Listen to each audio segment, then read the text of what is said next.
ó Pai, neste lugar, ó Deus. Todo deserto, ó Deus, bota em retirada. Que haja vida neste lugar, Senhor. Ah, Jesus, levanta Neemias neste povo. Levanta Neemias, Senhor, nesta geração. Levanta Neemias, Senhor, nesta igreja, Pai, para reconstruir tudo aquilo que foi, ó Deus, derrubado. Porque nós cremos, ó Deus, que a glória da segunda casa será maior do que a primeira. Nós acreditamos que aquele que começou a boa obra há de terminar, Senhor. O Senhor é Deus. O Senhor não é homem para que minta, ó Deus, e nem filho de homem para que se arrependa, ó Pai. Deus, nós entregamos cada família agora nas Tuas mãos, Senhor. Eu não sei como está cada família, ó Pai. Aquelas crianças, Senhor, aqueles jovens, ó Pai, que tanto que o inimigo tem trabalhado, ó Deus, contra. Mas como igreja do Senhor, nós declaramos que são Teus também, ó Pai. Cada família, ó Pai, são Tuas, ó Deus. Levanta a Tua família, Senhor. Vai guardando, vai protegendo, vai livrando de toda a cilada do diabo, de toda a fúria, meu Senhor. Vai colocando anjos, ó Pai, acampados na nossa casa, Senhor, para que possamos dizer, ó Pai, quando chegarmos em nossos lares, ó Pai, ao colocarmos as plantas do nosso pés, ó Pai, possamos dizer: eu e a minha casa serviremos ao Senhor. Eu e a minha casa serviremos ao Senhor. Eu e a minha casa serviremos ao Senhor, ó Pai. Oh Jesus, toma, Senhor, o pastor desta igreja. Como, Deus, igreja, nós clamamos pelo pastor Diogo, pela sua família. Tem misericórdia, Senhor. Tem misericórdia, ó Pai, deles. Tem misericórdia, restaura, ó Pai, com todo o poder. Nós temos um Deus que pode restaurar. Faz arder em nossos corações aquilo que está sendo ministrado nas nossas vidas, ó Pai. A oração, a intercessão, o clamor. Levanta atalaias, meu Deus, nesta noite. Levanta atalaias, meu Deus, que possa interceder por esta nação, ó Pai. Nós não aceitamos este mundo como ele está. Nós rejeitamos o pecado. Nós rejeitamos, ó Pai, o pecado neste mundo. Não vem invadir nos nossos lares. As nossas vizinhanças tenham ser impactadas pelo poder que há no nome de Jesus. Pai, vem impactar a cada um de as nossas vidas, no nome de Jesus Cristo, no nome de Jesus Cristo.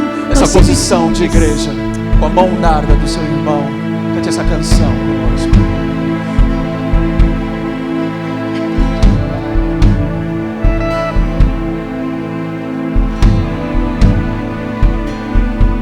Faz de nós uma casa de oração.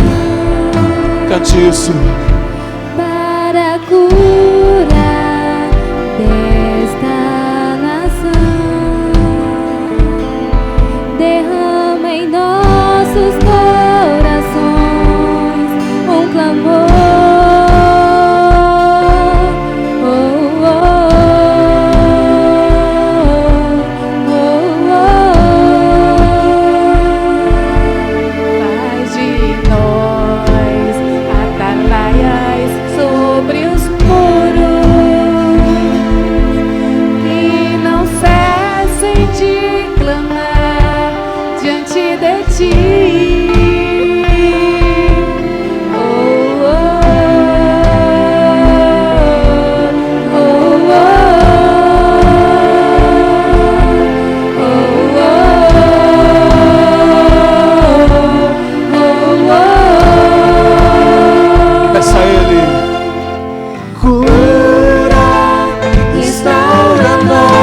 Sorte, levanta as ruínas.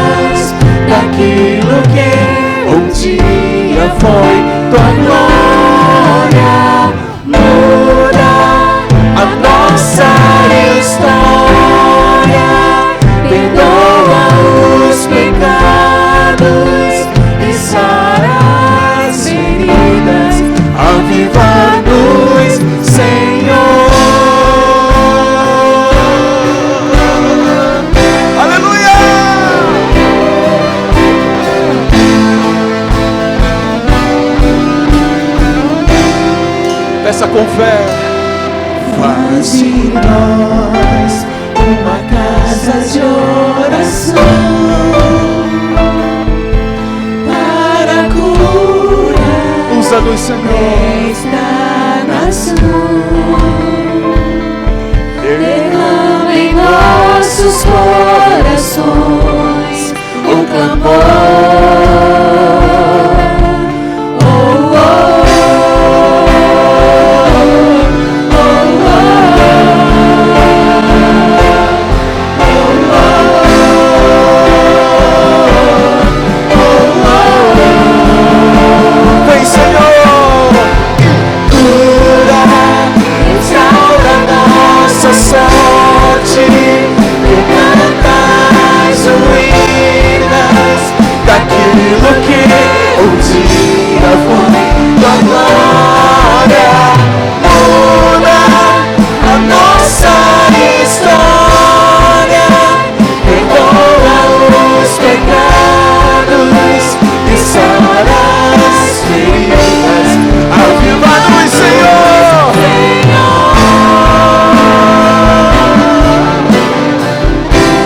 Aviva-nos, Senhor.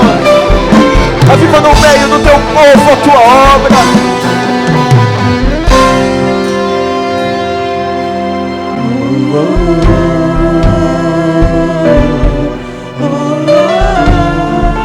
Permita ser usado pelo Espírito de Deus com sentimento de oração, de intercessão por esta igreja.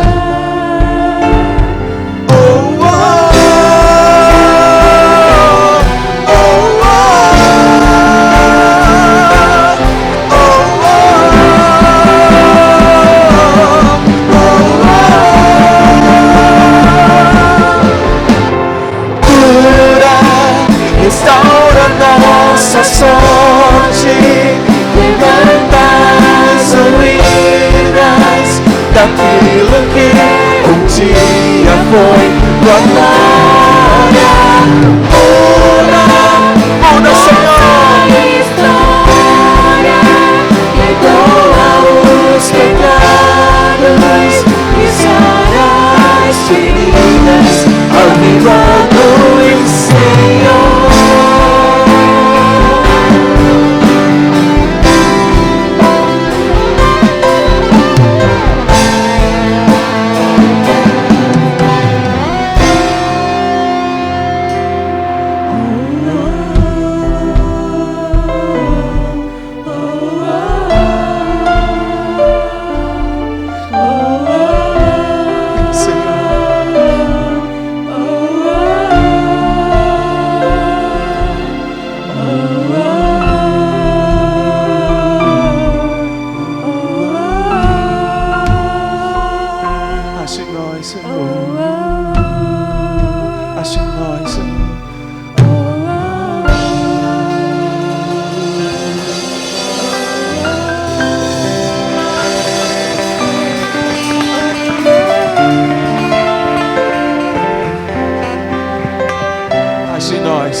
Queria convidar o pastor Santos para dar continuidade ao seminário de intercessão.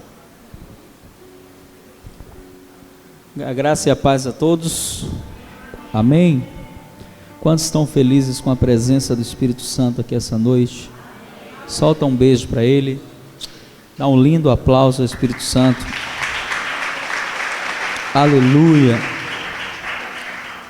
Hoje nós vamos encerrar o nosso seminário, essa parte primeira, que é o que chamamos de nível 1, e vamos falar de oração de guerra, um tema que eu acho interessante. A gente vai falar um pouquinho de batalha espiritual, de guerra espiritual, e você que está com a apostila, está na página 29 da sua apostila. Se você não adquiriu ainda temos, e aí alguém vai levar até você aí, chegar até você. Mas você que encontrar, abre aí na página 29, nós vamos falar um pouquinho sobre oração de guerra.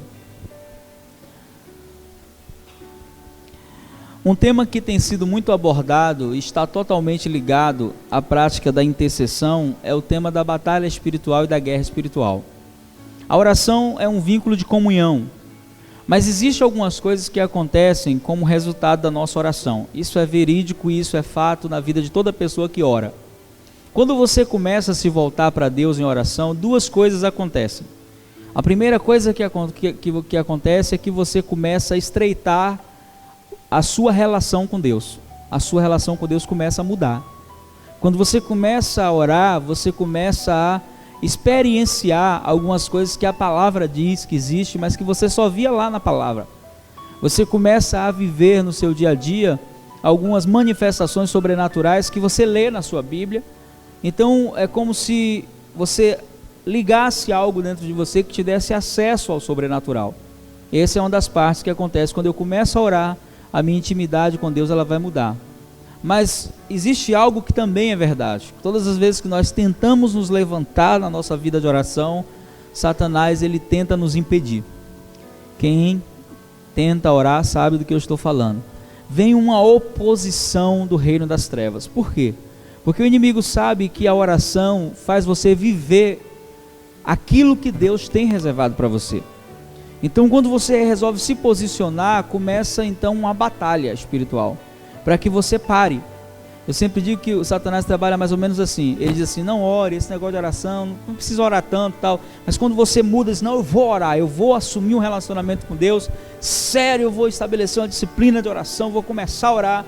E você começa a orar, aí ele muda a estratégia. Ele começa a dizer assim, você é melhor do que todo mundo, você é o cara, né? Você ora, Deus fala com você. Ele começa a querer colocar orgulho no seu coração, para bater você, para tirar você do foco. Então é uma guerra, é uma batalha.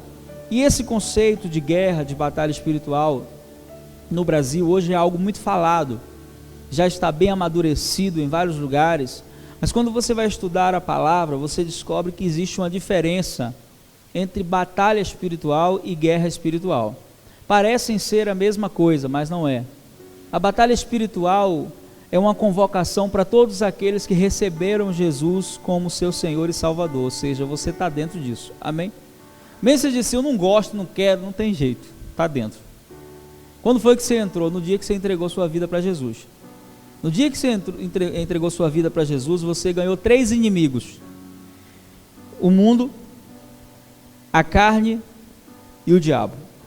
Esses 3 inimigos, eles vão estar sempre tentando combater você enquanto você estiver aqui na terra. Isso é batalha, isso não é guerra espiritual, é batalha.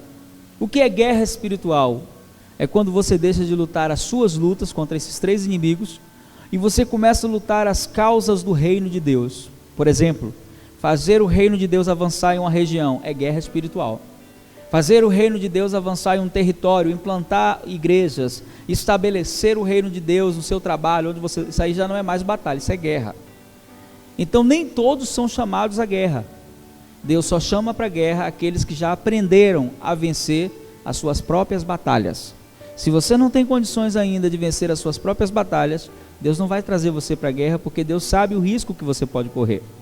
E muita gente, por não saber disso, sem conseguir vencer as suas batalhas, elas entram na guerra e elas saem machucadas, elas são atacadas violentamente por situações, circunstâncias, onde havia nela ainda brechas, situações que não deveriam existir. Então nesse entendimento, né, Judas, a epístola de Judas, abre aí Judas, fica antes de Apocalipse, tem um capítulo só, uma epístola tremenda, muito atual. Os assuntos que ele trata nessa apostila são fantásticos. Judas, verso 3. Judas, verso 3, quem encontrou, diga achei.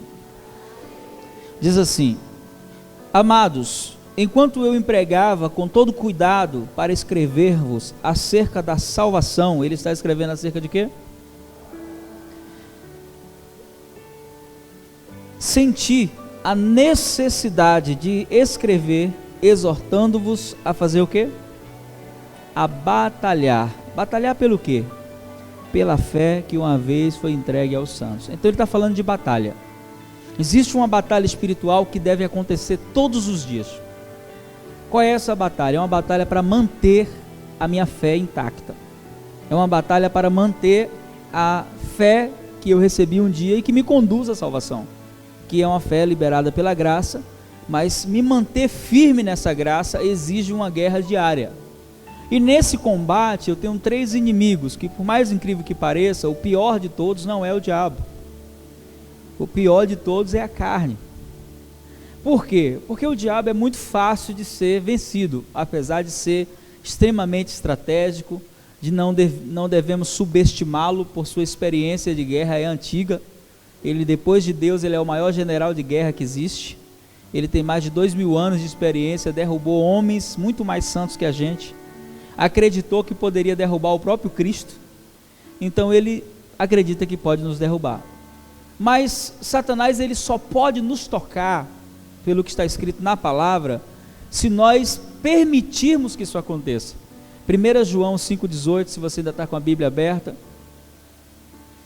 você vai encontrar o que eu vou ler agora.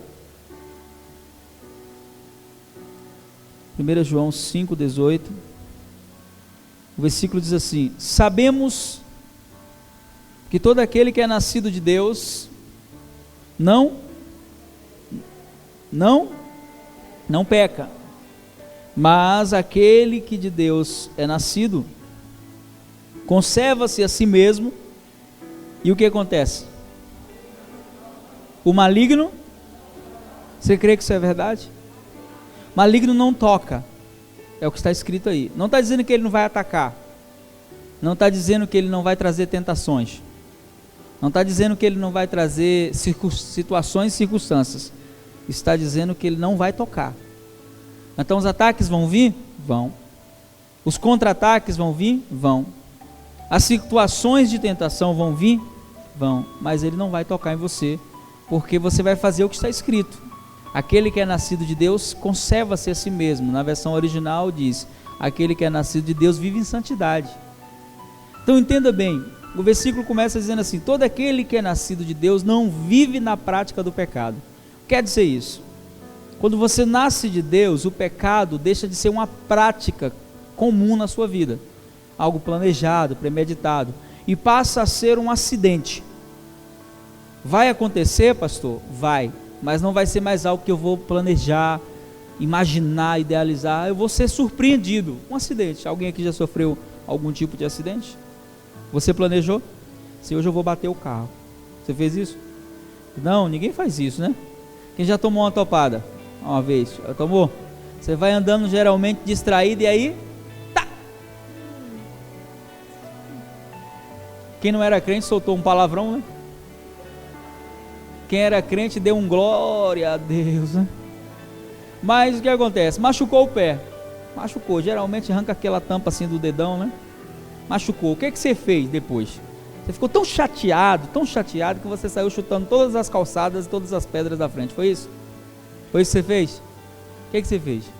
Você foi sarar o pé, não foi? Por que eu estou falando isso? Porque o diabo tem uma filosofia, ele diz assim, ó, quem está na chuva, vai se molhar. Isso é mentira do diabo. Assim como você foi cuidar do pé, todas as vezes que você vacilar, a primeira coisa que você tem que fazer é recorrer ao sangue de Jesus, se arrepender e recorrer ao sangue de Jesus, e imediatamente sua situação vai estar resolvida. É o que a palavra de Deus diz, amém? Ela diz, filhinhos, não pequeis, mas se pecares, o que acontece? Acabou tudo. Vocês têm um advogado nos céus, à direita do Pai, Jesus Cristo o justo, amém? Então entender isso é um princípio. Por quê? Porque todas as vezes que esse inimigo tentar tocar em você, ele vai precisar fazer com que você peque. Por isso eu aprendi algumas lições com isso. A primeira delas, anota isso porque é uma pérola. Eu apanhei muito para aprender o que eu vou te ensinar agora. E você não precisa apanhar o mesmo tanto que eu apanhei, nem ter as mesmas situações que eu vivi. Aprendi isso. Quando eu aprendi, eu falei, tá, entendi. Obrigado, Jesus. Todas as vezes que você estiver enfrentando uma forte tentação, entenda que por trás dessa tentação existe um ataque das trevas preparado. Se você resistir à tentação, o ataque vai vir, mas ele não vai tocar em você. Agora, se você não resistir e cair, você pode perder muita coisa. Então toda tentação precede um ataque violento das trevas. Então, quando você está sendo tentado, aí está o segredo de você resistir à tentação. Não passe tentação sozinho. Nunca, nunca. Quando você estiver sendo tentado, a primeira coisa que você deve fazer é procurar ajuda. Por quê? Porque eu aprendi um princípio: é melhor confessar tentação do que confessar pecado. É melhor você chegar para o seu pastor, para o seu líder e dizer assim: olha, eu estou passando uma tentação lá no meu trabalho, tem uma situação que está me incomodando, eu estou quase pecando. Porque a tentação, ela não é pecado. Muita gente fica já se condenando na tentação. Martinho Lutero dizia o seguinte: você não pode impedir um pássaro de voar sobre sua cabeça, isso é tentação. Mas você pode impedir ele de sentar, fazer o ninho, colocar os ovinhos, chocar os filhotinhos. Você pode impedir isso. Então a tentação, nenhum de nós podemos impedir, nem Jesus pode impedir. A tentação vem, mas quando a tentação vem, eu aprendi que duas coisas nós temos que fazer. A primeira, buscar socorro em tempo oportuno. Buscar socorro quando? Em tempo oportuno. O que é o tempo oportuno? É o tempo que eu ainda não estou seduzido. Então eu devo buscar ajuda. Ele chega lá e diz assim: olha, me ajude aqui em oração, porque eu aprendi que quando você traz luz à situação, a tentação perde a força. Mas uma das estratégias de Satanás no momento da tentação é fazer você se calar e dizer assim: não compartilhe com ninguém não. Você vai conseguir vencer isso. Você não vai, isso é mentira. Geralmente as pessoas caem, porque a tentação, ela não foi feita para enfrentarmos só. Hebreus 4 diz isso, que no momento da tentação nós temos que correr ao trono da graça e suplicar o favor daquele que em tudo foi tentado, mas sem pecado, e ele vai vir nos socorrer, Jesus. E quando você faz isso, querido, você se mantém santo. Quando eu estou enfrentando qualquer tipo de tentação, a primeira pessoa que sabe é minha esposa. Não importa qual seja a área da tentação, se eu estiver sendo tentado em qualquer área, eu converso com ela: senhora, tem uma coisa aqui que está aqui dentro, eu preciso arrancar isso daqui, vamos orar. E aí nós oramos juntos, e quando nós fazemos isso, como se uma fortaleza se desfizesse dentro de você. Por que fazer isso? Porque quando você se mantém assim, Satanás não tem o poder de te tocar. Vai atacar, vai contra-atacar, mas não vai retaliar, que é a palavra que a gente usa, retaliação. O que é uma retaliação? É quando eu sou atingido, e para eu ser atingido eu tenho que permitir que ele penetre na minha guarda. E na sua guarda, diz o Senhor assim: o diabo, o vosso adversário, anda, porque ao redor estão os anjos do Senhor. Amém? Ao derredor, como um leão faminto, buscando a quem possa tragar. Então, se eu resisto a isso de forma sábia, e a forma sábia é abrindo o coração no momento da tentação, eu vou vencer esse inimigo. Porque se existe algo que anula a ação de Satanás, é a santidade. Ele teme a santidade. Por quê? Porque a santidade de Deus revela a sua glória. E quando você está vivendo em santidade, você está cheio da glória de Deus. Amém? Então, para vencer esse inimigo, pastor, um desses inimigos na minha batalha, que é Satanás, o que eu devo fazer? Eu devo viver uma vida de santidade. Amém? Santificar os membros do meu corpo, como diz Romanos 6,14, né? Oferecer os membros do meu corpo como instrumentos de justiça ao Senhor, os meus olhos, o meu falar, aquilo que eu vou ouvir, aquilo que eu vou, os lugares onde eu vou estar. Santidade envolve tudo isso. Fugir da aparência do mal. Por quê? Por um princípio simples que eu quero ensinar para você. Todos nós aqui somos rodeados de fraquezas. Sim ou não? Só que existe em cada um de nós aqui, eu não sei qual é a sua, eu sei a minha. Em cada um de nós aqui existe uma fraqueza que eu chamo de fraqueza predominante, que é aquela fraqueza que volta e meia você acha que venceu ela, aí quando passa 1 ano, 2 anos, ela volta, e aí você tem que de novo lutar, vencer, respira, aí passa um tempo de novo, ela volta.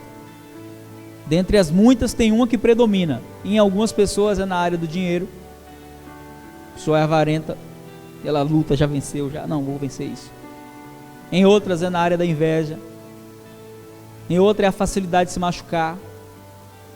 Em outras é na área da sexualidade. E por aí vai. Cada pessoa conhece a sua. Você conhece a sua, eu conheço a minha. Mas existe pelo menos mais 2 pessoas que conhece a sua: Deus e Satanás. E o que ele faz? Ele tenta alimentar essa fraqueza. Fazendo como? Colocando pessoas perto de você para alimentar essa fraqueza. Geralmente pessoas que têm a mesma fraqueza. Elas chegam assim como quem não quer nada, contando a vida dela, e você acaba se deixando levar. Daqui a pouco tá os dois fracos. Quando não faz isso, ele nos insere em ambientes que alimentam a nossa fraqueza. Tem ambientes que alimentam a nossa fraqueza. Por exemplo, o cara que ele tem um problema na área de pornografia. Ele passa diante de uma banca de jornal, tem todo tipo de revista lá, mas os olhos dele só conseguem enxergar o quê? A parte pornográfica. Que ele tem uma fraqueza nessa área. Só que tem uma fraqueza com comida. Tem gente que tem fraqueza com comida. Sim ou não? Aqui não tem não, ninguém, né? Graças a Deus. Ele passa no lugar, parece que os doces, as coisas ficam chamando ele, né? Me chamando, e ele diz, eu vou, né? Ele não resiste. Pessoas que têm a fraqueza de comprar. Tem gente que tem fraqueza nessa área? Sim ou não? Tem, meu irmão. Tem gente que não consegue entrar no shopping sem sair endividado. Ele passa na loja, né? As mulheres passam na loja, elas vê o sapato dançando. E as bolsas, né? Dizendo assim para elas, ó. Vem, né? É uma fraqueza isso também, você sabe, né? Então são fraquezas. Existem ambientes que alimentam a nossa fraqueza. Existe. E aí, 2 alertas para você, amém? Identifique os ambientes que alimentam a sua fraqueza. E identifique as pessoas que ao invés de você influenciar ela, você é influenciado por ela. Porque no relacionamento ou você influencia ou você é influenciado. E Satanás sabe disso. E muita gente não consegue se guardar. Então é um segredo para vencer o inimigo: viver em santidade. Amém? Vamos passar que o tempo não espera. O inimigo, o mundo, inimigo talvez mais atual nos nossos dias. O mundo tem os seus meios de nos atrair. Quando a gente fala do mundo, a gente fala de uma forma muito superficial. Mas o mundo, ele se revela e se mostra através daquilo que nós achamos que faz parte do dia a dia, mas que pode nos corromper. Então o mundo tem algumas armas. Quais são elas? Que podem nos atrair, mesmo a gente estando na igreja há anos. Algumas armas que o mundo usa, influenciado por Satanás, que é o príncipe deste mundo. A mídia, de todas as suas maneiras, né? Algumas pessoas perguntam para mim, pastor, televisão é de Deus ou do diabo? Não é nem de Deus e nem do diabo, é do homem. É bênção ou maldição? Depende de quem está com o controle na mão. Se a pessoa for uma bênção, vai ser bênção na vida dela. Mas se ela não tem a vida curada, vai ser maldição. E aí na mídia entra a internet, entra toda forma de mídia que tem a capacidade de nos atrair. Internet é bênção ou maldição? Depende de quem está acessando. Mas pode ser uma ferramenta que nos prende? Pode. Pode roubar o nosso tempo a ponto de perdermos os nossos momentos com Deus? Pode. Então, na verdade, quando você tem uma fraqueza, pode ser um cativeiro na sua vida. A mídia pode gerar um poder de influência, pode formar opinião, pode trazer coisas para você que modelam a pessoa de uma forma que ela perde a personalidade até, em muitos casos. Então a mídia é uma bênção ou uma maldição? Depende. Existem situações que são de maldição e de bênção. Cabe a você ter discernimento e identificar. Amém? O que é que os meus olhos podem ver? O que é que vai me influenciar? Por quê? Porque a sua alma tem portas de entrada. Diga para o seu irmão assim, você sabe quais são as portas de entrada da sua alma? As portas de entrada da sua alma são os sentidos. Tudo que tem hoje dentro de você passou por um dos 5 sentidos. Todas as sensações, sentimentos, tudo. E a nossa alma, ela tem a capacidade de dar identidade às situações. Um exemplo, para você entender o que eu estou falando. Falar do sentido olfato, né? Tem pessoas que tiveram um relacionamento lá, não sei, em 1900 das quantas, com uma pessoa. Um relacionamento, às vezes, até proibido. E passam anos e anos e anos e aquela pessoa usava um perfume. 20 anos depois, quando a pessoa sente o cheiro, na alma daquela pessoa, aquela fragrância tem uma identidade. Assim, nossa, o perfume de fulano. Não é de fulano, é da Boticária, é da Natura, é da... né? De uma firma qualquer. Mas na alma daquela pessoa, aquilo ali tem uma identidade. Isso se aplica a sons, isso se aplica a imagens. Por exemplo, quando eu era garotinho, eu tinha madrinha, né? Nasci no lar católico. Minha madrinha me prometeu um brinquedo e não deu. E eu fiquei com a raiva dela, tão grande, que ela me iludiu, né? Todas as vezes que eu vi o brinquedo, eu lembrava dela. Assim, maldita, não me deu meu brinquedo, né? Então, na minha alma, aquilo tinha criado uma identidade, está entendendo? Então a mídia tem essa capacidade de gerar em nós, por meio dos sentidos, uma prisão. Por isso eu preciso tomar cuidado com o que eu vejo, com o que eu assisto, com o que eu acesso. Porque tem gente que pensa que quando ela entra na internet, Deus não está vendo, né? Mas Deus sabe o que você fez no verão passado, né? Então muita gente não acha que não. Estou aqui, ninguém está me vendo.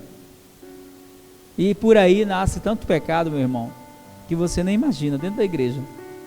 Adultérios virtuais, né? Romances, e por aí vai. Então é uma ferramenta. Uma outra ferramenta, a moda. A moda pode ser uma ferramenta? Pode. Você tem que ter discernimento do que você usa. Primeiro que seu corpo é templo do Espírito Santo, amém? Eu sempre digo, tanto para homens quanto para mulheres, quando você se vestir, você tem que chegar diante do espelho e perguntar, e aí, Espírito Santo, tá legal? Se ele disser beleza, tranquilo. Muita gente não vai fazer porque vai ter medo da resposta. Mas às vezes quando a gente fala de moda, a gente só pega no pé das mulheres, né? Mas hoje em dia os homens, dentro da igreja, eles estão se vestindo pior que as mulheres. Aqui não, na Barra, nunca vi isso, mas eu já fui em igrejas que o cara vai com a bunda de fora para a igreja. Verdade ou mentira? Verdade. Ou se não, começa a malhar, aí ele vem com a camisa do irmão de 5 anos. Ou se não, com aquelas blusinhas Adorou, Mostrou, conhece? A blusa Adorou, Mostrou? Ele levanta a mão, a barriga aparece, as cuecas aparecem. E por aí vai, né? E a gente vai no embalo, às vezes, achando que não tem nada a ver e coisa e tal. Só que não podemos ser radicais, nem podemos ser liberais, nós temos que ser moderados, amém? E essa moderação exige de nós um respeito para com o outro, que muita gente não entende. Uma coisa é alguém que está nos visitando, pode vir como quiser, mas eu estou falando de pessoas que às vezes já estão na fé há anos, mas que usam de sensualidade, e por aí vai. Então entender isso é um princípio. Por quê? Porque Deus está restaurando tudo isso. Deus está restaurando a mídia, Deus está restaurando a moda, Deus está restaurando as artes, que também é um instrumento nas mãos de Satanás. E qual o segredo, pastor, para vencer o inimigo chamado mundo? É simples: amar o Senhor teu Deus de todo o teu coração, com todo o teu entendimento e com todas as tuas forças. Amém? Porque quem ama a Deus de fato, de verdade, não tem dificuldade de renunciar nada. Quando Deus te pede para você renunciar a algo e você fica negociando, seu amor por Deus ainda não está definido de fato. Quando está definido, meu irmão, a gente renuncia até o que não é pecado. Quem já teve a experiência de Deus lhe pedir para parar de fazer algo que não é pecado? Alguém já teve essa experiência? Eu já. Por exemplo, 2012, estava na virada, né, de 2011 para 2012, eu estava num churrasco. Crente gosta de churrasco, né? O irmão falou outro dia, crente sabe fazer duas coisas bem. Eu falei, o que que é? Ele falou, orar e comer. Eu falei, comer é verdade, orar, vamos lá, né? Se esforçar, acreditar, né? E lá no churrasco, aquela empolgação, né? A gente ali, naquela coisa maravilhosa. O Espírito Santo começou a falar comigo, falou comigo assim: meu filho, aproveite, viu, hoje. Falei: por quê, Senhor? Porque a partir de amanhã eu quero que você comece um propósito. Falei: qual o propósito? Eu quero que você fique o ano de 2012 inteiro sem comer carne vermelha. Eu falei assim: o senhor está falando sério? Estou. Tá ok. Tudo bem. O senhor manda. E fiquei o ano de 2012 inteiro. Eu só fui descobrir o porquê Deus me pediu isso em outubro. Em outubro eu estava assim no lugar, nem lembrava mais. E o Senhor falou comigo: sabe por que eu te pedi isso? E aí foi me dando o porquê. Aí eu falei: glória a Deus, obrigado por ter obedecido. E terminei o ano inteiro sem comer carne vermelha. Então, é pecado? Não. Mas Deus me pediu para renunciar àquilo. Qual o propósito? Ele me revelou lá na frente. Então, quando você ama a Deus, você não tem dificuldade de renunciar nada. Seu amor por Deus está definido. Mas quem ainda tem uma dúvida nessa área, vive às vezes preso, né, em situações. E o terceiro e o pior inimigo de todos, para a gente passar para a guerra espiritual, é a nossa carne. Satanás, a gente pode dizer assim, ó: sai em nome de Jesus. E ele: mas você não pode dizer: sai de mim, eu mesmo. Não tem como. Acorda com ele, dorme com ela. Tem dia que você acorda que nem você se suporta. Sim ou não? A carne acorda que você diz assim: meu Deus, parece que eu estou com um cão hoje. Que negócio é isso? Cadê a unção? Foi para onde, né? Tem dia que você acorda, irmão, todo mundo tem um dia assim, né? Acho que é esse dia que a Bíblia chama de dia mau. E aí, por mais que você já tenha uma fé assim, que você fique guerreando, né, dizendo assim: não recebo isso não, o Senhor é bom e coisa e tal, mas lá dentro tem alguma coisa errada, né? Ou lá fora, ninguém sabe. E esse inimigo carne, o que muita gente não sabe sobre ele é o seguinte: a carne, ela não está fraca. A Bíblia diz que a carne, ela é fraca. Isso quer dizer o que, pastor? Isso quer dizer, meu irmão, que o máximo que você pode fazer com ela é mortificar. Mortificar as obras do corpo pelo fruto do Espírito, pela vida da palavra, pela vida voltada pelo Senhor, nas práticas dos princípios de Deus. Ela vai ficando mortificada. Mas se você der um vacilo, ela volta. Na hora que o apetite dela, né, é aquilo que, quando você começa a tirar, né, como diz Paulo aqui, ela começa a morrer. Mas chega uma hora que você dá um vacilozinho e alimenta um pouquinho ela. Parece uma vitamina, né? Ela volta a todo vapor. Aí é aquela guerra, aquele conflito na fé que existe. E muita gente vive sem saber como lidar com a carne. E a palavra vai nos ensinar que a forma de nós vencermos esse inimigo, a carne, é andarmos no Espírito. Andarmos como? No Espírito. O que é andar no Espírito, pastor? Primeiro, é ter consciência de quem você é. Pergunta para o seu irmão: você sabe quem você é? Porque na verdade, você só vive na carne quando você não reconhece sua identidade espiritual. Quem você é? Você é filho de Deus. Amém? Independente de sentir isso ou não, você é filho. Não é uma questão de sentimento, é algo que Jesus realizou no momento que Ele morreu por você, e no dia que você recebeu Ele, você recebeu o poder de ser filho de Deus. Amém? Então, primeiro, eu sou filho de Deus, eu devo assumir a minha identidade espiritual, o meu homem espiritual. E o meu homem espiritual, ele é santo, ele é justo, ele é bom. Mas o meu homem exterior, a minha carne, precisa ser mortificado todos os dias. Não posso dar trégua, nunca. Nunca posso dar trégua, porque quando eu dou uma trégua, eu sou surpreendido por alguma situação, às vezes uma situação de ira, que quando você termina de falar o que não queria falar, você diz: meu Deus, como eu fiz isso. Às vezes uma situação de uma mentira, ou um engano, uma atitude errada. Então tudo isso está na carne. E esses três inimigos, eles se unem para tentar nos derrubar. O diabo precisa da carne para acessar a nossa espiritualidade. Por isso ele cria as tentações. As tentações, elas são situações que provocam a nossa carne, as heranças da nossa carne, aquilo que está em nós. que Gálatas capítulo 5 vai falar de um monte de coisa que a gente acha que aquilo ali não existe em nós, mas nós temos um indício de fazer qualquer coisa daquela ali. Então qual é o segredo, pastor? Andar no Espírito, amém? Então quando você aprendeu a viver em santidade e anulou a ação de Satanás na sua vida, quando você é alguém que já tem um relacionamento definido com Deus, não tem dificuldade de renunciar a qualquer coisa que seja que ofenda o coração de Deus, e quando você é alguém que anda no Espírito, você está preparado para a guerra.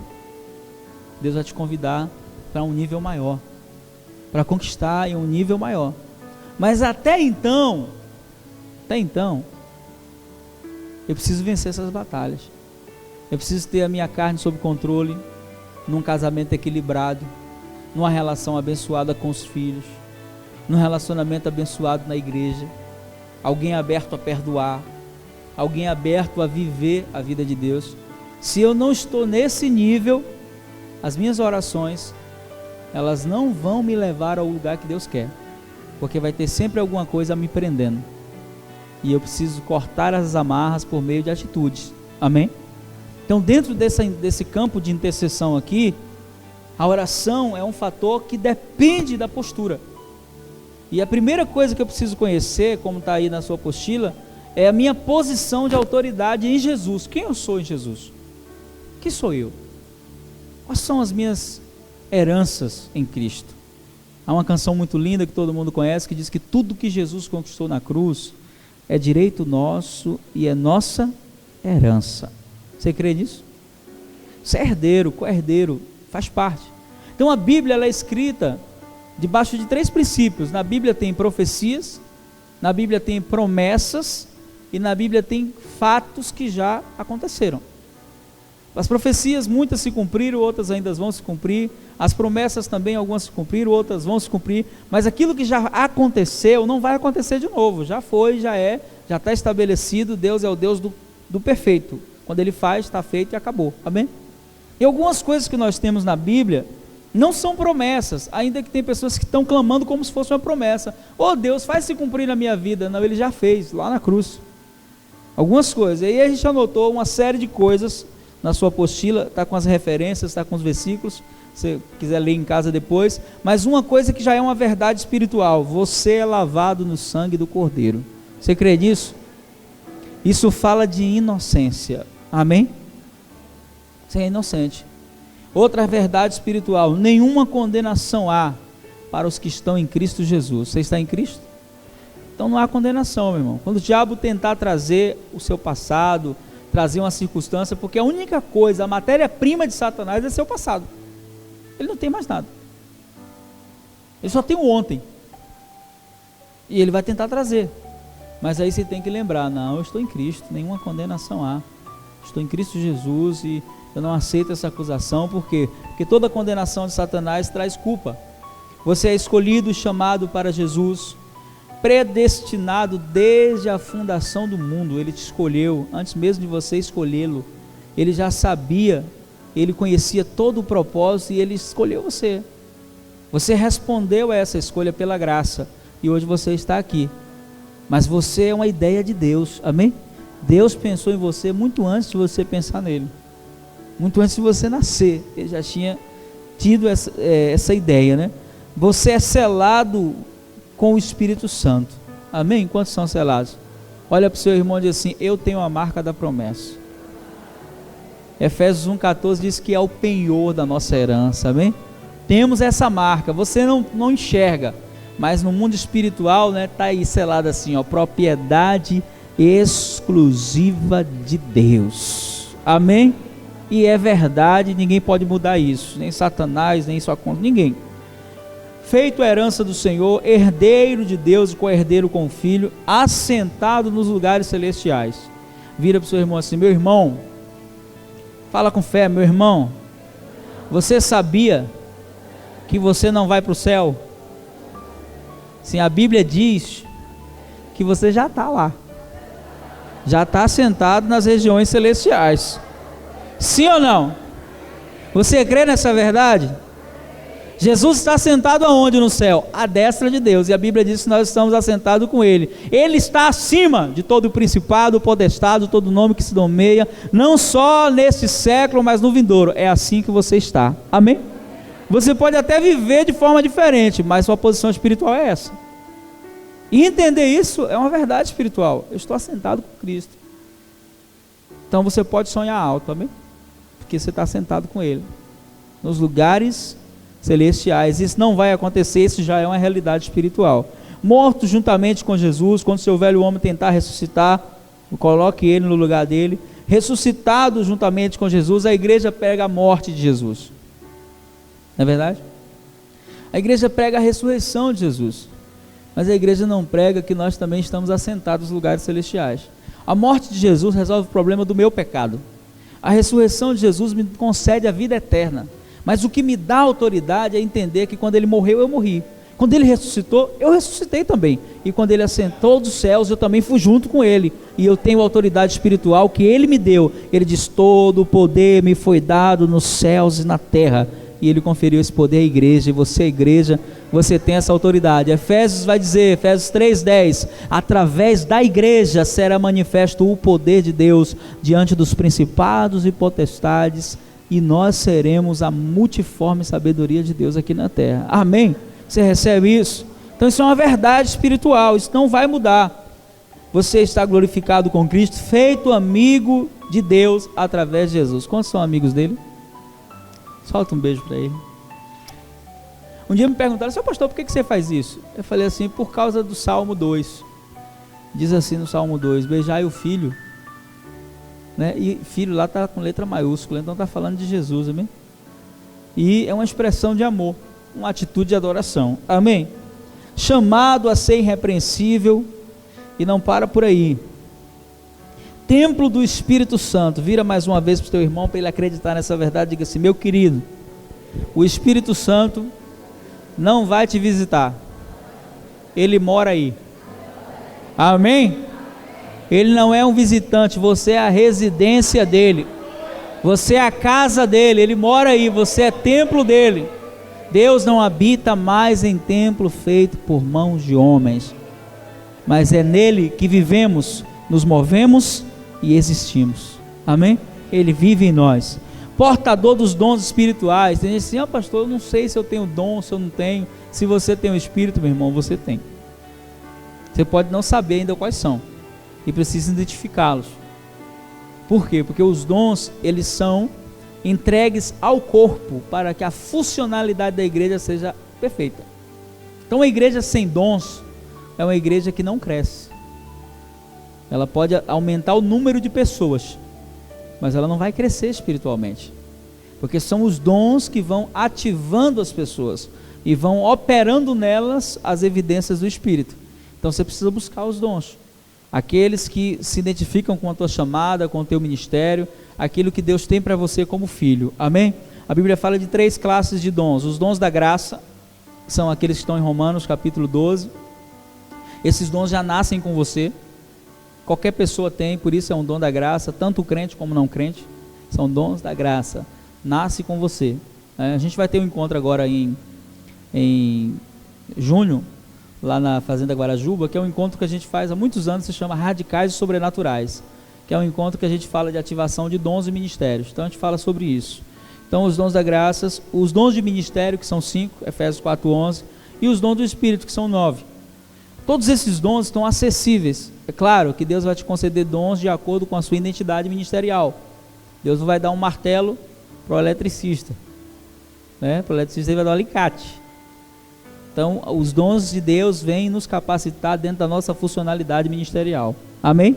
Mas é só buscar que já está reservado para você.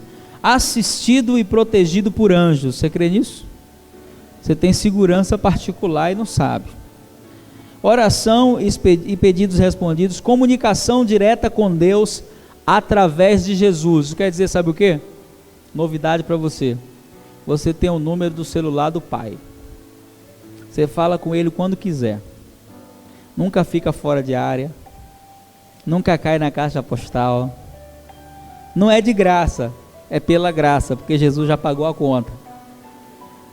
Mas o mais legal de tudo, sabe o que é? É que funciona com todas as operadoras.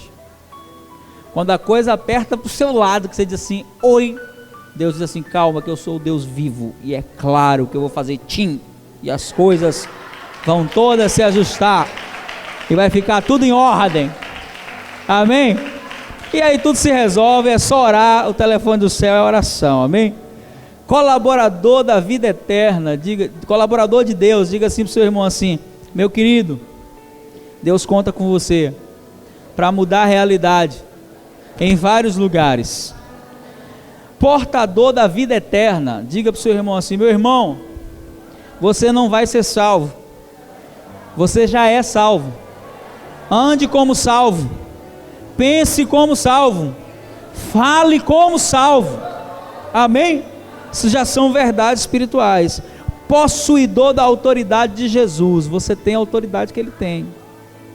Isso quer dizer, sabe o que? Quando o Satanás se levantar, usa essa autoridade. Sabe como é que eu vejo isso? Da seguinte forma: o homem consegue parar uma carreta com a mão? Não consegue. Fisicamente falando, mas tem uns camaradas por aí que a carreta vem de lá a milhão e ele chega assim, à beira da estrada, levanta a mão e a carreta para. É o guarda, né? Guarda de trânsito ou guarda federal, da Polícia Federal. Por que o cara que está operando a carreta parar? Porque aquele cara está vestido de uma maneira que ele é identificado como uma figura de... É assim que Satanás te vê e você nem sabe. Você está vestido com a armadura de Deus. Quando o diabo vier a milhão, meu irmão, você levanta a mão e diz assim, em nome de Jesus você tem que parar, porque o Senhor já avorou a bandeira da vitória na sua vida, amém? Sua casa é uma embaixada do reino de Deus, você crê nisso? Quantos aqui já foram numa embaixada? O que é uma embaixada? É um território dentro de um território. Ou seja, embaixada americana no Brasil, até a porta é Brasil, mas da porta para dentro, as leis que regem aquele lugar são as leis da nação que aquela embaixada representa. Se um americano matar um brasileiro e ele conseguir entrar na embaixada, a polícia brasileira não pode mais prendê-lo. Encontrar refúgio ali. Vai ter que haver uma negociação, tudo para que ele seja preso. A polícia não pode entrar, mesmo ela tendo autoridade na nação inteira, na embaixada ela não tem. Sua casa é uma embaixada do reino dos céus. O diabo pode vir até a porta, mas não pode entrar não. Só entra se você deixar. Então quando seu marido, a pessoa que você está orando chegar, que você vê que está vindo com um problema, levanta a mão de Satanás, ele entra, você não, pode ficar lá fora, em nome de Jesus, amém? Que isso aqui é uma embaixada do reino dos céus, você crê nisso? Assuma essa realidade espiritual no seu lar, porque a oração é que muda a circunstância e a história de tudo. Mas não para por aí não. Reconhecido por anjos e demônios. Pergunta para o seu irmão assim, meu irmão, como é que você é conhecido no inferno? Como um santo ou como um sócio? Essa é forte, né? Como é que você é reconhecido no reino das trevas? Como um santo ou como um sócio? Porque tem muita gente que não sabe que o diabo respeita quem ele vê que anda correto diante de Deus. Atos capítulo 19 fala de 7 homens que foram expulsar um demônio. E eles chegaram lá e disseram assim, em nome de Jesus a quem Paulo prega, saia. O demônio olhou assim e falou, bom, eu sei quem é Paulo. Jesus também.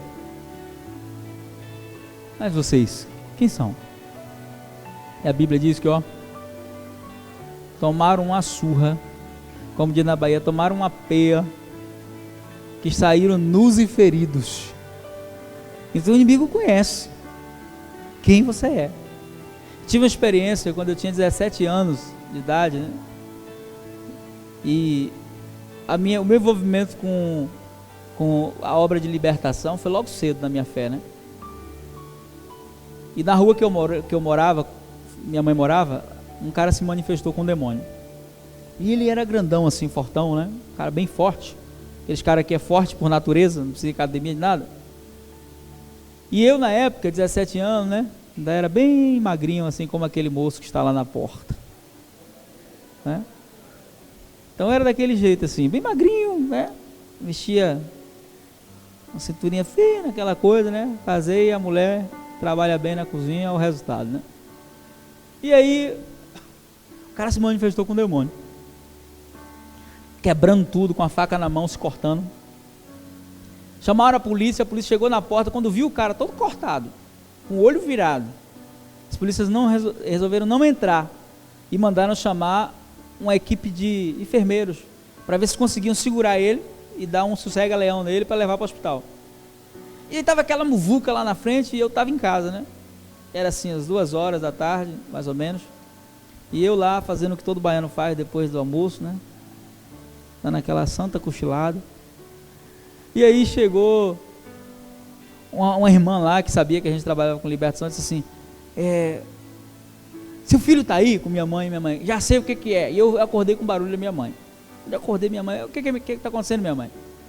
Falou assim, ó, um homem está ali cheio de demônio, vieram chamar você para expulsar. Não vá não, por isso que ele está com a faca desse tamanho na mão, hein? Aí eu falei assim, não, eu vou lá. Minha mãe, menino, vigia, você vai lá fazer o quê?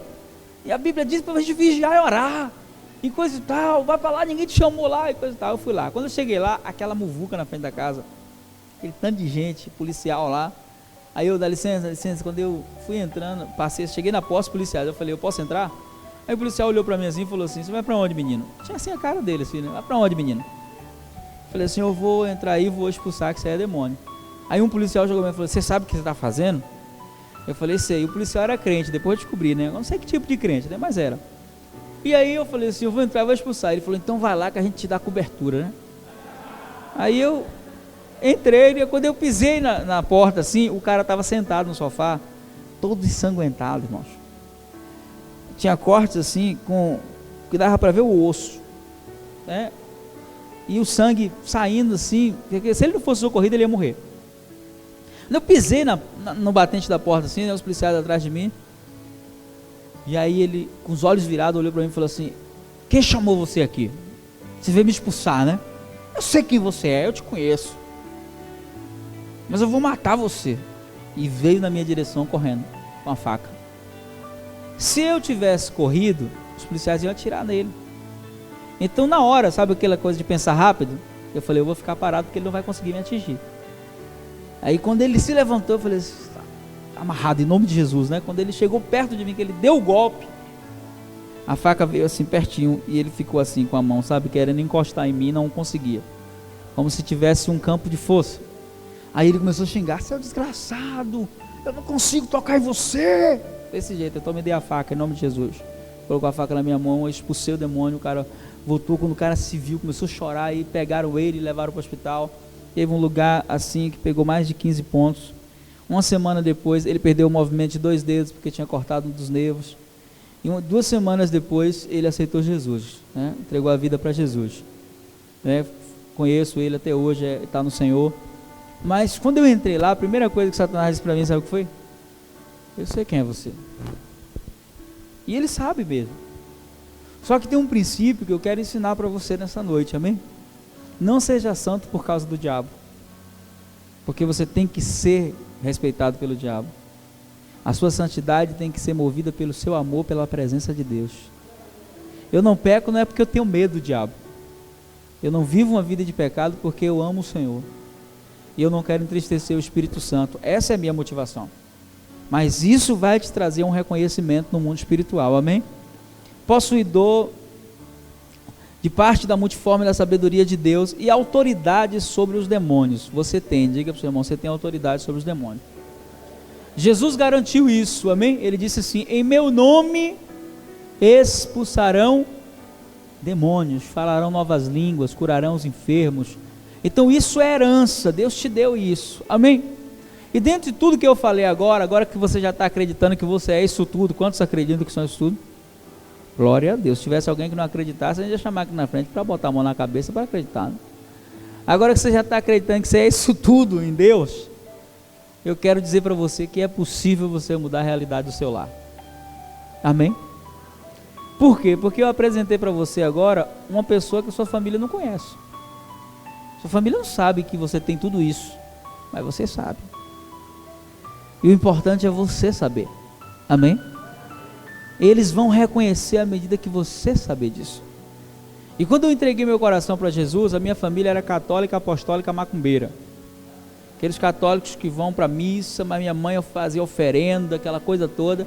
E eu nasci nesse contexto. Quando eu me converti, eu estudei a genealogia da minha família, até a 3ª geração. Descobri que não tinha nenhum crente. Eu sou o patriarca da minha casa. Não sou só o primeiro, eu sou o patriarca, porque eu não conheci ninguém. Até a 3ª geração pesquisei, fui em cartórios, estudei tudo, história, perguntei para meu avô, para minha avó, que eu queria descobrir se tinha algum crente. E não achei, até os meus bisavós não achei nenhum crente. Quem não era macumbeiro era à toa, ou ateu, era índio, era do candomblé, mas não tinha nenhum crente. E eu, quando o Senhor me encontrou, eu era o pior da minha casa. E Ele me pegou, o pior, a ovelha negra da família, e assim, é através de você que eu vou entrar nesse negócio. E eu entrei no convite do Senhor, o Evangelho entrou de vez. Eu nunca tinha ido numa igreja evangélica. Primeira vez que eu fui, Jesus me pegou. Você nunca vou ser crente na minha vida. Primeiro dia que eu fui, Jesus me pegou, não teve como sair de lá sem Ele. 19 anos já tem isso, nunca me arrependi. Amo o Senhor cada dia mais. Mas quando Deus tocou no meu coração, a primeira coisa que eu resolvi foi ganhar minha família. Eu sabia que era uma tarefa extremamente difícil. Primeiro, pelo passado que eu tinha. Quando eu me converti, tinha 4 anos que eu não falava com minha mãe. Eu tinha 15 anos e alguns meses quando eu me converti. E desde os 10 anos, mais de 4 anos, eu não falava com ela. Porque minha mãe era extremamente violenta. E ela me batia quando eu era pequeno, com 7 anos de idade, que eu desmaiava e acordava apanhando. Então eu tinha ódio dela.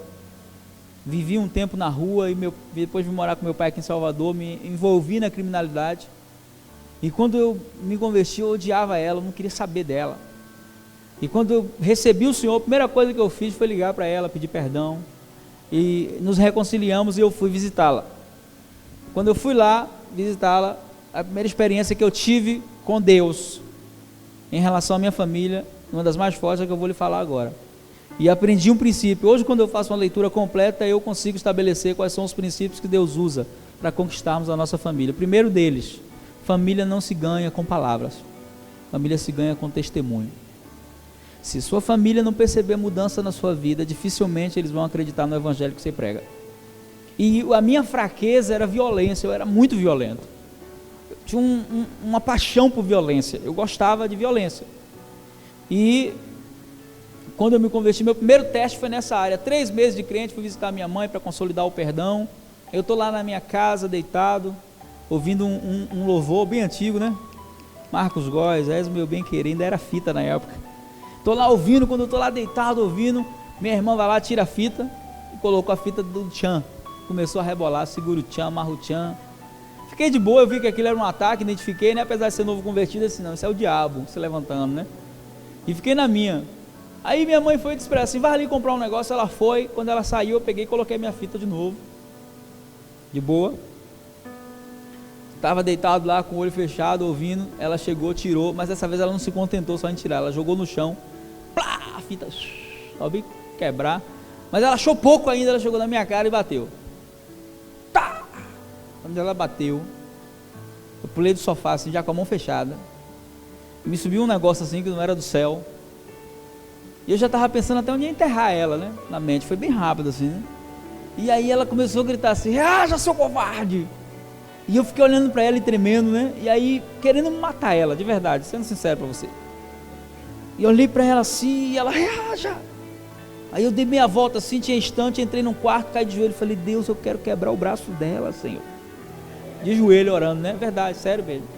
Meu Deus, deixa só eu quebrar o braço dela, só, tá bom. Aí minha mãe saiu, né, perguntou para meu outro irmão, o que aconteceu? Falou assim, ela bateu na cara dele. Aí minha mãe foi no quarto e falou, você é irmão mais velho, deu uma surra nela. Opa aí, a legalidade. Me deu vontade, mas aí quando eu saí do quarto, ela já ficou com medo, né? Ficou olhando para mim assim, né, porque elas me conheciam. Eu olhei para ela assim, né, falei assim, olha, eu perdoo você em nome de Jesus. Ela falou para mim assim, eu não quero seu perdão não. Eu falei, mas eu te perdoo em nome de Jesus. E aí entrei para o quarto e fui chorar, falei, Jesus, tem misericórdia da minha vida. Fiquei ali chorando na presença de Deus. Naquele dia eu ganhei o testemunho na minha casa. Eu viajei e depois eles me contaram, minha mãe falando para todo mundo, meu filho agora é crente mesmo, viu? Que a cena que aconteceu lá em casa, se fosse há 1 ano atrás, dava morte. E voltei para Salvador, fiquei um tempo lá em casa, voltei e comecei a orar para Deus mudar a história da minha família. Minha mãe idólatra, você não imagina como. Meu pai era carpinteiro, ele fez um altar que pegava de uma parede a outra assim. O que você imaginar de imagem tinha lá. Imaginar tinha. E eu odiava as imagens desde pequeno. Por quê? Porque era irmão mais velho, filho mais velho. Quem era responsável por limpar as imagens? Quem era? Eu. E criança esquece, né? Quando eu esquecia, meu irmão, já era os tapas. Vá limpar meu santo e tome por cima da orelha. Aí quando eu ia limpar, eu conversava com eles assim, ó, quando ela morreu eu vou quebrar vocês tudo. Ficava ali, já começou a inimizade ali, né? Entre a gente. Já era Deus plantando uma semente de inimizade entre a gente, né? E aí fiquei orando, falei, Deus, como é que eu vou mudar essa realidade, né? Aí uma das coisas que Deus me deu foi sabedoria. Quando eu me converti, eu não confrontava ela. Eu dizia assim, minha mãe, isso é demônio, não dizia nada disso. Eu fazia minha guerra calado. Ia dormir lá, quando era de noite, ia de ponta de pé no quarto, ela estava dormindo de fato, eu pegava meu óleo ungido, meu irmão. E aí, tome na imagem. Senhor, manda fogo aqui. Manda fogo, eu quero ver se vocês vão aguentar tanto fogo. E aí ungia a casa toda, em nome de Jesus fora. Quando ela acordava no outro dia de manhã, olhava assim e falava, meu santo está brilhando hoje. O que está acontecendo, né? Tudo cheio de óleo ungido. Eu assim, queima Jesus, manda fogo aí. Ela ficava diferente, ficava mais calma, né? Comecei a fazer guerra e comecei a orar, dizendo assim, Deus, cria circunstâncias na minha casa para que o teu poder se revele. E aí um princípio da palavra, Deus quando quer fazer um milagre, Ele não faz numa circunstância boa, Ele sempre faz numa circunstância ruim. E eu orei, passou alguns meses, querido, alguns meses, a circunstância chegou, e eu consegui identificar que era Deus, não vi aquilo como uma ação do diabo, ainda que o diabo participou, mas assim, isso é a oportunidade que eu precisava para Deus se revelar. Estava aqui em Salvador, já estava estudando para ser pastor nessa época, e aí, uma irmã minha sentiu uma dor do lado, levaram de imediato para a emergência, pensando que era apendicite, né?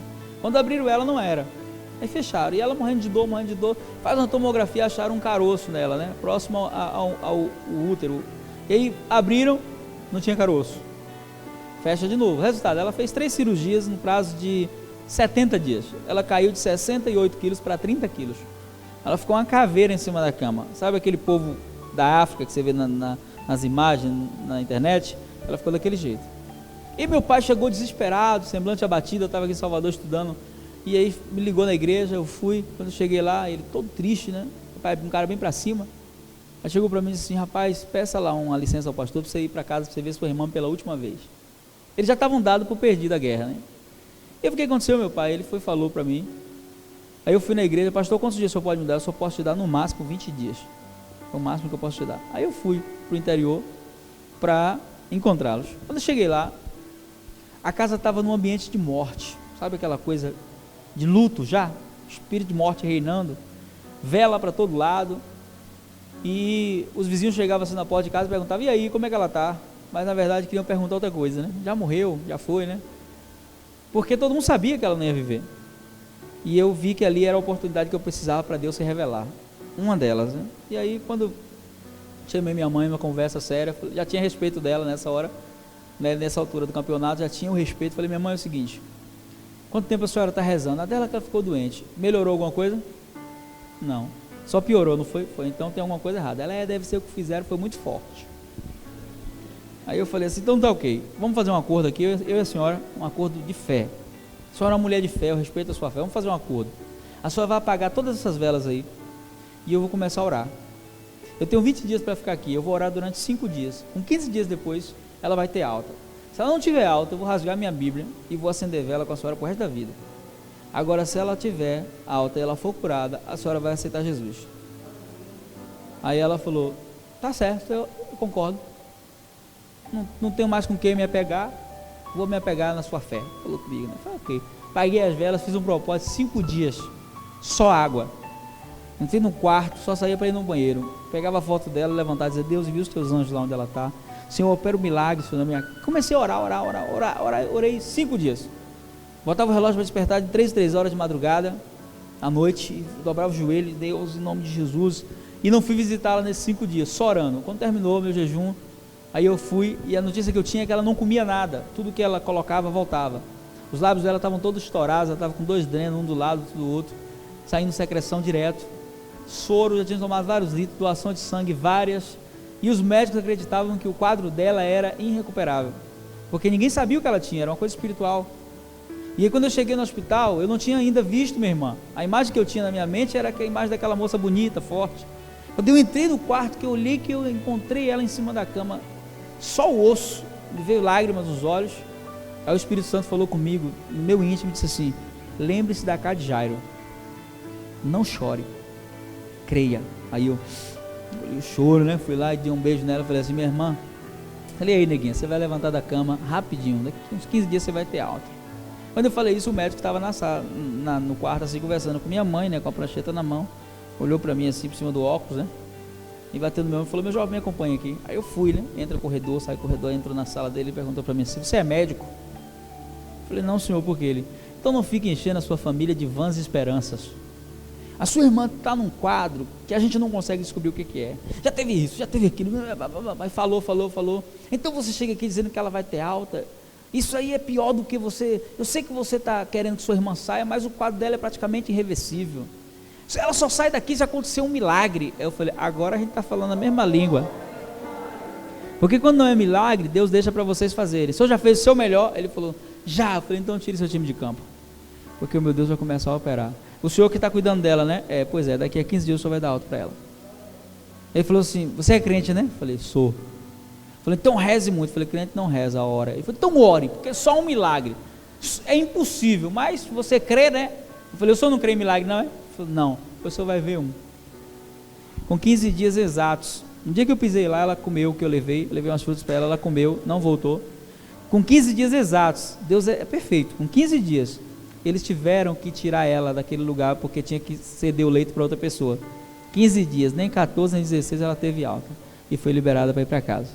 Ela chegou em casa, nós fizemos uma festa para recebê-la, parecia que ela tinha, fazendo aniversário, aquela festa toda. Quando terminou a noite, era o dia de eu viajar. Fiz a reunião de família, todo mundo feliz, né? E essa irmã minha era mais devota, ela tinha uma aliança forte com a senhora da Aparecida.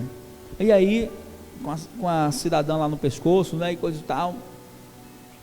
E aí quando terminou tudo ali, falei: minha mãe, Deus é bom, né? Ela: Deus é bom demais. A senhora lembra do acordo que a gente fez? Lembro, sim. Eu falei: a senhora lembra o que a senhora falou? Foi o que eu falei?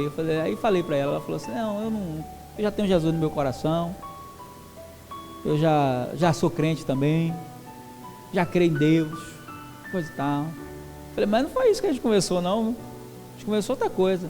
Falei: não, mas meus santos também deram uma força, você acha que não deram? Não, foi. Eu falei: então a senhora não vai entregar a vida para Jesus? Não quero ser crente, não. Respeito minha religião, com respeito à sua. Eu falei: tá ok. Aí virei para minha irmã, falei: pelo menos minha irmã, né, que foi curada, vai se render, né? Ela pegou assim e beijou a imagem. Nunca negarei minha fé. Eu falei: tá ok. Eu saí dali com uma sensação de derrota. Sabe uma vitória com cara de derrota? Foi isso que eu vi. Saí dali chateado. Aí voltando para Salvador na estrada, orando e dizendo: Deus, como é que pode? Tanta incredulidade. O Senhor falou comigo: você ganhou uma batalha. Ainda tem uma guerra a ser travada, fica tranquilo. E aí fiquei na bênção, não é por força nem, mas Deus é perfeito. Fui pregar lá no interior, perto do aniversário de uma das minhas irmãs. Era exatamente 1 ano certinho que ela tinha saído do hospital. Eu estava na igreja, ia pregar, estava na hora do louvor. Minha irmã entra na igreja, uma das minhas irmãs, e foi me chamar. A mesma dor que ela tinha sentido 1 ano atrás voltou, no mesmo lugar. Ela estava em casa se contorcendo de dor, toda enrolada, num monte de cobertor. Minha mãe mandou me chamar. Eu falei assim: olha, vá para casa, cancele lá a ambulância que vocês chamaram, eu vou chegar lá daqui a pouco e vou resolver o problema, fique tranquilo que Deus está no controle. Aí ela voltou para casa, falou com minha mãe, só quando ela foi me chamar, eram às 8 horas da noite. Eu cheguei em casa às 10h30. Quando eu cheguei, o apelido da minha mãe é Santinha, Dona Santinha. Eu morava numa ladeira assim, Dona Santinha estava lá no topo da ladeira. De Santinha ela não tinha mais nada nessa hora, né? Me xingando de lá de cima. Seu crente, sem vergonha, gosta mais dos crentes do que da sua família. Como é que eu mando lhe chamar, sua irmã morrendo, você vem 2h30 depois, esculhambando, né? E com um pedaço de pau desse tamanho na mão, né? Eu vou quebrar sua cara. Aí quando ela levantou, se levantar para me bater, vai cair endemoniada. Ela já tinha respeito por mim. Aí ela baixou, né? Aí eu falei assim, o que acontece? Sua irmã está aí, já morrendo. Mandei chamar a ambulância, mandou cancelar, agora estou ligando, estou pensando que é trote. E aí você não vem, e eu fico esperando. Eu disse, calma, ela está onde? Aí fui no quarto, ela tremendo de frio. Falei, eu vou tomar um banho ali, já volto para ele atender. Aí minha mãe, eu tomando banho, ela na porta do banheiro, um pau. Vamos logo e coisa e tal. Quando eu saí, né, eu tomando banho ali, falei, hoje, Senhor, que o Senhor vai revelar o seu poder, mas hoje eu vou partir com tudo para cima de Satanás. Tirei ela do quarto, nessa época já estava noivo de Rose estava comigo, aí coloquei ela sentada no sofá, uma irmã minha sentou do lado, a outra do outro, e ela ali tremendo de frio, chorando, todo mundo chorando em casa, pensando que ia se repetir o quadro, né? Minha irmã, você vai fazer o quê? Eu falei, eu vou orar. Não é para orar não, para levar ela para o hospital. Eu falei, eu vou orar, fique de boa aí que eu vou orar. Você sabe o que é isso aqui? Já vai dizer que é demônio, tudo de vocês crentes é demônio. Eu falei, é demônio mesmo, e dos brabos. Aí ela, tô dizendo que ela dizia o seguinte, que a gente colocava o demônio nas pessoas, quando a gente botava a mão, né? Aí não vai botar demônio na minha filha não, viu? Aí eu falei, não vou nem tocar nela. Aí peguei o óleo ungido e falei com Rose, unja aí ela. Quando Rose tocou na testa dela, o demônio se manifestou. Mas não se manifestou nela, se manifestou na minha irmã que estava do lado esquerdo dela, que foi a que tinha me dado o tapa, lembra? Falei, é hoje que a minha vingança será maligna. Hoje vocês vão me pagar novos e velhos, né? E aí o demônio manifestou, mas já manifestou falando, né? Seu desgraçado, eu ia matar ela daquela vez. E minha mãe, quando viu aquilo, ficou assustadíssima, né? Com um olhão assim, falou, tá amarrado. O demônio olhou para ela e falou, quem é você para me amarrar? Você é minha. Ela, que sua, rapaz, eu sou de Jesus. Você é minha porque você fuma e eu que uso você para fumar. Falou com minha mãe, né? Minha mãe fumava desde os 12 anos. Aí minha mãe foi na carteira de cigarro assim, jogou no chão, pisou em cima, né? Eu não fumo nunca mais fumou, né? Mas eu sou de Jesus. Aqui nessa casa o demônio falou, só ele é dele. Vocês são todos meus. Aí minha mãe olhou assim, eu falei, enquanto ele estiver pregando, falando a verdade, pode falar aí, né? Deixa ele falar. Deixa ele me defender aí, né? Eu ia matar ela daquela vez, sabia? Sabe por que eu não matei? Porque ele orou. Eu falei, aí continua, velho, pode deixar. Ele orou e não consegui, mas era para eu matar ela. Aí eu perguntei, tá bom, então eu esclareça aí a situação para a gente terminar. Por que você tocou nela? E aí ele falou que tinha recebido um trabalho, realmente, minha mãe tinha uma briga com a vizinha do lado. E essa vizinha, hoje, graças a Deus, está no Senhor, é crente, mas ela colocou para matar mesmo, né? E o demônio tá, eu falei, tá ok, então me diga só uma coisa, para você ir embora, onde é que você está escondido aqui nessa casa? Aí ele, não vou falar não, já sei o que você quer. Eu falei, você vai falar sim. Minha mãe, diga logo. Aí eu, calma minha mãe, calma. E aí minha mãe, é brava ela, né? Onde é que você está escondido aqui nessa casa? Aí desamarrou a mão, né? E mostrou assim para o altar, né? Estava sentado no sofá, o altar era atrás. Ali, aí minha mãe, mas você é ousado mesmo, hein? No meu santo, hein? Aí ele olhou para minha mãe, né? E falou tudo que eu queria que ele falasse, mesmo sem eu mandar. Olhou para minha mãe assim, que santo que sua idiota. Desse jeito. Aquilo ali somos nós. Você dá comida pra gente, sua mãe dava, sua avó dava, e você é nosso cavalo, desse jeito. Quando ele falou isso, o semblante da minha mãe caiu, né? Os olhos encheram de lágrimas. Ela virou para mim e falou assim, meu filho, quebre esses trem tudo, quebra. Ah, meu irmão, eu lembrei de todas as surras que eu tomei quando eu era pequeno. Falei, hoje vocês vão me pagar, né? Comecei, quando eu quebrei o pescoço de corno, Damião desesperado, Jorge batendo no cavalo, eu falei, não vai escapar ninguém hoje, né? E aí, ó, 2 sacos assim de imagem. Naquele dia, a idolatria caiu por terra diante da minha casa. Amém? Você pode dar um aplauso ao Senhor? Aleluia. Hoje, até os meus familiares que não são cristãos, eles são monoteístas. Eles não acreditam em nenhum outro Deus. Monoteísta, alguém que acredita em um único Deus. Até os que não são cristãos, eles não acreditam mais em nenhum tipo de entidade.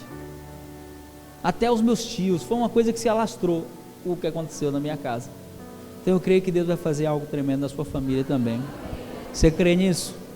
Então eu queria que você ficasse de pé para nós orarmos. Queria que você estendesse a mão para sua casa. Pastor, não sei para que lado fica não, então levanta a mão para o alto.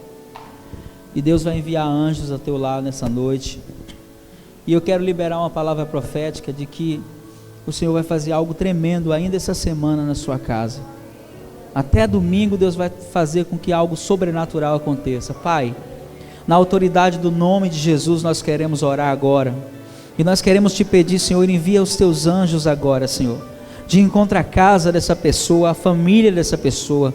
E eu quero declarar agora, Senhor, que tudo aquilo que pertence às trevas, tudo aquilo que entrou, meu Deus, para tentar destruir essa casa, esse lar, essa família, seja quebrado agora na autoridade do nome de Jesus. Eu quero declarar que seja desfeito, Senhor, todo tipo de ação satânica, meu Deus, no meio dessa família. Meu Deus, que agora seja jogado diante de Ti todo espírito de vício, todo espírito de confusão, de contenda, de divisão, todo espírito que tenta aprisionar o familiar dessa pessoa. Aonde estiver agora, Senhor, familiar dessa pessoa, envia os teus anjos nessa hora, Senhor, cortando grilhões, cortando correntes, despedaçando agora, Senhor, todo o principado, todo o potestade, todo espírito que está nessa família há anos, trazendo, Senhor, situações de confusão, de separação, de divisão. Em nome de Jesus agora, Senhor, libera os seus anjos aonde o familiar dessa pessoa estiver, se aqui em Salvador, se em outro estado, se em outra nação. O Senhor não é só Deus de perto, o Senhor também é Deus de longe. E eu quero declarar agora, Senhor, que caiam diante, Senhor, da tua autoridade, do teu nome, todo espírito maligno contrário àquilo que o Senhor tem para a família dessa pessoa. E eu quero liberar uma palavra, Senhor, de que na vida dessa pessoa haverá, Senhor, um fogo de oração. Coloca a mão no seu coração nessa hora. O Senhor vai levantar essa pessoa, Pai, como um guerreiro de oração no meio da casa dela. Senhor, ele vai começar a ter experiências contigo, Senhor, experiências sobrenaturais que vão marcar a vida de oração dessa pessoa. Meu Deus, esses dias foram dias que o Senhor nos chamou a atenção para a oração. Deus, e as primeiras experiências que essa pessoa vai ter vai ser dentro da casa dela, Senhor. Ela vai ter experiências de respostas de oração no lar, no casamento, entre os filhos.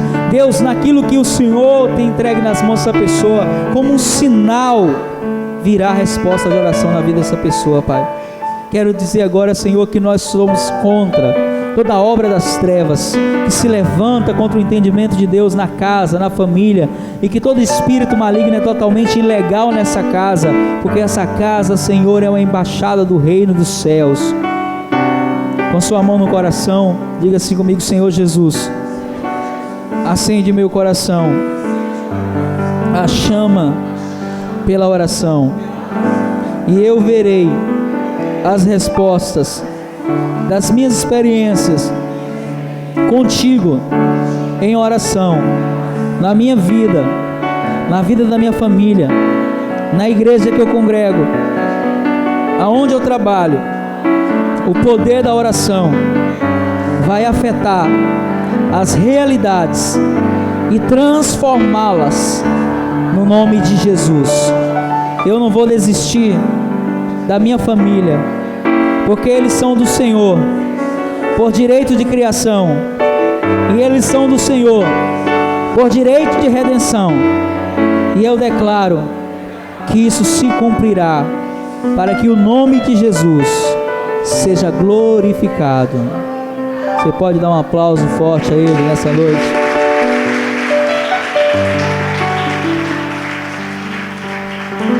Aleluia.